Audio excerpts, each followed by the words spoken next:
Well, we have a very good question from Brother Ricardo, a very wise question. He says, Salamu alaikum, dear Sheikh, and wa alaikum salam.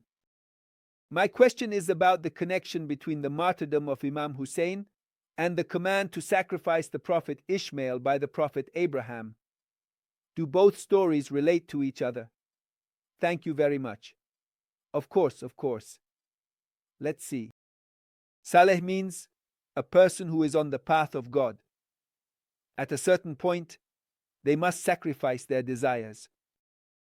This means you have to detach yourself from everything material. Everything you have a bond with in the material world, you must cut these ties. You have to separate yourself from the worldly life and reach God. Therefore, everything you love, you must surrender to God. So, for example, why is fasting a spiritual path? Human beings, since they are born, love to eat. So when you abstain from eating, from lust, from sexual things, it helps you detach from the mundane and draw closer to God. But there is a bond that a human being has with their child. Then God goes to see the Prophet Abraham. He has that very strong bond. This does not allow Abraham to detach himself so that all his heart can be devoted to God. Then God commands the Prophet Abraham to undergo a test of faith, or rather, an examination, or better yet, a practice that helps him sever the worldly bond. Then God commands him to sacrifice his son Ishmael. And in the Bible, it says Isaac. In some Islamic traditions, it mentions both. So, he takes his firstborn son, who is Ishmael. When the Prophet Abraham places the knife to the throat of his son, the knife does not cut the throat, but the knife worked. He cut. What did he cut? The bond. The bond of heart of Abraham with Ishmael. He cut it. When Abraham detaches himself, he reaches the level that is called Imam. The sacred Quran says, now you have arrived, and you deserve to be an Imam. This means that an Imam is a higher level than being a prophet. Abraham is a prophet, but he has not reached the level of being an Imam. Then God tells him, enough.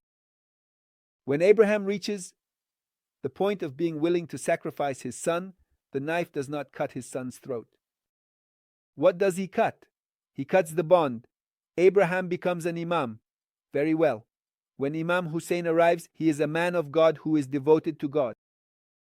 Those people of Kufa, the Muslims, have been so corrupt, that they are now like the deaf. They do not listen to the word of truth. They are like the blind and do not see the truth. Even though Imam Husain speaks to them, we will explain it in the following talk. They do not listen to Imam Husain. How can God save Isaac, a corrupt community? How can God tremble those darkened hearts? How?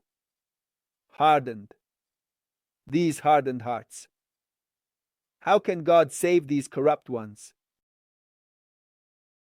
When a man of God gives everything on the path of God, those worldly scoundrels will awaken. Oh, look, a person's faith in God is not the hypocrisy of the rulers.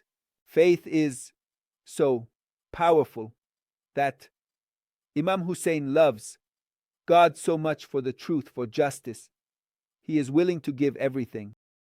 This shook the hearts of the people of Kufa. When they saw that Imam Husain was willing to sacrifice everything in the path of God, Imam Husain will not give up. I was in Colombia at the Santo Tomas University in the engineering faculty. When I spoke about Imam Husain and how Imam Husain gave everything in the path of God and never gave up, even in the final moments of Imam Husain, when he was so alone, Imam Husain and his son Ali Asghar, only 6 months old, was so thirsty. Imam Husain embraced him, kissing Ali Asghar, and they slaughtered him at the arm of Imam Mohsen. I was recounting that whole story, but Imam Mohsen, although they had, we can say, hammered Imam Mohsen in that way. That killing his son in the arms of Hussein is horrible, but Hussein still did not give up. My talk ended, and a Catholic engineer approached me crying. Then, wiping away the tears, he said, Lord Sheikh Hussein, Hussein touched my heart. I asked him, how? Look, that sacrifice made by Imam Hussein will awaken faith in everyone. He said, I always said that I am in favor of social justice. I fight for justice, for the poor and all that. But when I examine my heart, the bond of love I have with my family, with my son, I have a 6-month-old son, I saw that I do not have as much courage as Joseph. I am not willing to give everything for the sake of justice. I am cowardly in that. I am not as brave as Jose, but Jose is special. Jose is the hero Jose. He gave everything by showing us the way. Look, when you start to fight against the oppressors, they begin to touch what you love. What do you love? Good reputation. They attack you. They are going to destroy your personality. Do you love your home? They destroy your home. You have a business. They destroy it. You have a family. They destroy it. In other words, these are points of our weakness. That is why we cannot rise up against the oppressors, because we have points of weakness. Therefore, we cannot be that man of God. So, Imam Hussein, in order to be that man of God, has detached himself from all worldly ties. That's why Imam Hussein, just imagine, if Imam Hussein had surrendered, he would not be our hero. He said, come on, they have killed 1 or 2 from his family. He says, enough, please, I am going to surrender. Imam Hussein is not the hero. Imam Hussein, when will he be the hero? When he is ready to give everything in the path of God and will not give up. So the oppressors, the wicked, can never play with Imam Hussein al-Azhar. Let's look at a simpler example. Imam Khomeini. Imam Khomeini, the king of Iran, is a dictator. He wants to pressure Imam Khomeini. First, he will exile the Imam, sending Imam Khomeini away, so that he is far from his family, so that the Imam suffers. The Imam spent 2 years in Turkey and then several months in Turkey again, followed by about 10 years in Iraq. After that, they poisoned his son Mustafa, the eldest son of the Imam, whom he loved so much. They killed him. An Imam is going to say, Ere. He will be resistant. When the Imam arrives in Iran, he begins to raise the Islamic revolution in Iran, the Islamic government in Iran. Saddam Hussein is going to attack. The United States is attacking us. There is going to be so much pressure against Iran because Iran says no to Israel, no to the United States. So what happens? They even come to threaten the young Imam and say, look, Saddam Hussein, the dictator of Iraq, and the United States want to bomb your house in Jamaran. What is Imam Khomeini's response? What is the lesson that he has taken from Imam Hussein, the example that Imam Hussein gave us? Imam Khomeini says, what do you want to do to me? They cannot do worse to me than what they did to my grandfather Imam Hussein. Imam is a descendant of Imam Hussein. Imam Khomeini, do you see it? When a person truly reaches that point of faith, they will be resilient. Acting on threats will then overcome cowardice, because revolutions and leaders in the world will fail due to cowardice. When a person has cowardice, when they have a bond of love for worldly things, for their family, for their child, these are weak points. I will tell you a scene from the movie Homeland.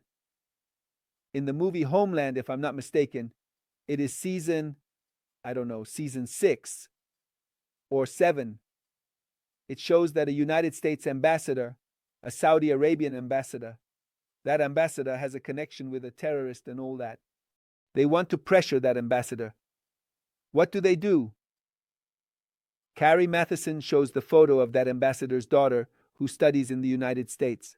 Then he says to him, look, sir, do you want your daughter to lose her university because her father works with terrorists? That man says, that is the weak point of that ambassador. The movie shows. He says, no, I am going to give them all the information they want. Then he cannot resist. It means that anyone who is worldly cannot resist against the worldly, because worldly people will threaten you at any weak point you have. I was in Colombia. I had 3 weak points. And then an article came out in a Jewish newspaper that touched on all 3 weak points. For example, I introduced myself as Sheikh Qomi, and my name is Mohsen Moshtazadeh, my name in Arabic, in Persian. And I didn't want to be presented with the name on the passport, and they gave me the name on the passport. The second point is that I am the son-in-law of Sheikh Mohsen Rabbani, who was the Iranian cultural attaché in Argentina, and he is accused, I don't know, of being implicated in the case. A lie regarding Amia. And the third, it is normal in Iran for the Revolutionary Guard to be everywhere in Iran. In every mosque, there is a section of the Revolutionary Guard called Basij. It is normal for someone in Iran to be linked with the Revolutionary Guard, and I considered those 3 points as 3 weak points. Imagine what happened. Once I was giving a talk at the university, and I have forgotten the name. Suddenly, a person, an old man, who was not a university graduate, stood up and called me by my passport name, which I thought I had to hide, Mohsen Mojtazadeh. Then he told me that I am the son-in-law of Sheikh Mohsen Rabbani and that I am from Iran. So in that article, many lies had been fabricated, many lies. I don't know if perhaps Sheikh Qomi is in the jungles of Colombia, training young people for Hezbollah, things like that, to scare me. But since I had those 3 weak points, I received a shock. I understood there that those weak points, when enemies find out about your weaknesses, they will exploit them. After that, I told myself, it doesn't matter. Now, when I mention it, I want to say that these points are not my weaknesses. Let me know that you are filled with Mohsen Rabbani and that in Iran everyone works with the Revolutionary Guard. I am not one of them, but it is normal to see them at some gatherings. It is normal in Iran. In Iran, the Revolutionary Guard is involved everywhere. That is to say, in every mosque there is a section of control. In other words, the people are with them. It is normal that now in Iran, for example, I go to give talks everywhere. In the university mosque, in the Revolutionary Guard, they are my friends. And I was afraid of that. And then I was afraid to mention Qasem Soleimani. When Qasem Soleimani was martyred, I saw that this fear is bad. That is to say, it is a part of my weakness. And Qasem Soleimani, the great hero, is like a point of prestige, of honor for us. Why hide it? We are proud to follow the path of Qasem Soleimani. He is our hero. So you will see, when we have these points of weakness, we are cowards. As long as we are cowards, the enemies can manipulate us. How and when can you stand up and say no? When you take the example of Imam Husain, who represents the sacrifice of everything you love in the path of God, once you have detached from everything, you can speak. When you have ambition, it silences you. When a person has desire and ambition, they are silenced. Why do many people in Latin America not speak up, knowing the truth but not sharing it? Because they are afraid of losing their position, losing their money, losing this, losing that. That is why they remain silent, and the people stay in ignorance. The wise will not awaken their people. They know it and keep quiet. Thus, the people continue to be oppressed. Why are the wise silent? Why are they cowardly? Where does cowardice come from? Because they lack that spiritual purification of detaching from all that is worldly. This is indeed called spiritual purification. The first mission of all prophets when they arrive is tazkiyah, spiritual purification. That is why all believers must fast and abstain from sins to have a spiritual life. When the believer is braver, more. Whoever reaches God will be more beautiful. The believer who resembles Imam Husain, like the great Ayatollah, will be braver. Now, the enemies cannot overpower the Ayatollah because that wise, great sage has so much courage and bravery. Threats do not work on him, and threats are the only weapon of Satan on earth. That is to say, through threats, one is controlling the land. Once threats no longer work on you, you are already a man of God. You can save yourself and save the world. Therefore, the path of Imam Husain is the only path, and it is the path of great sacrifice.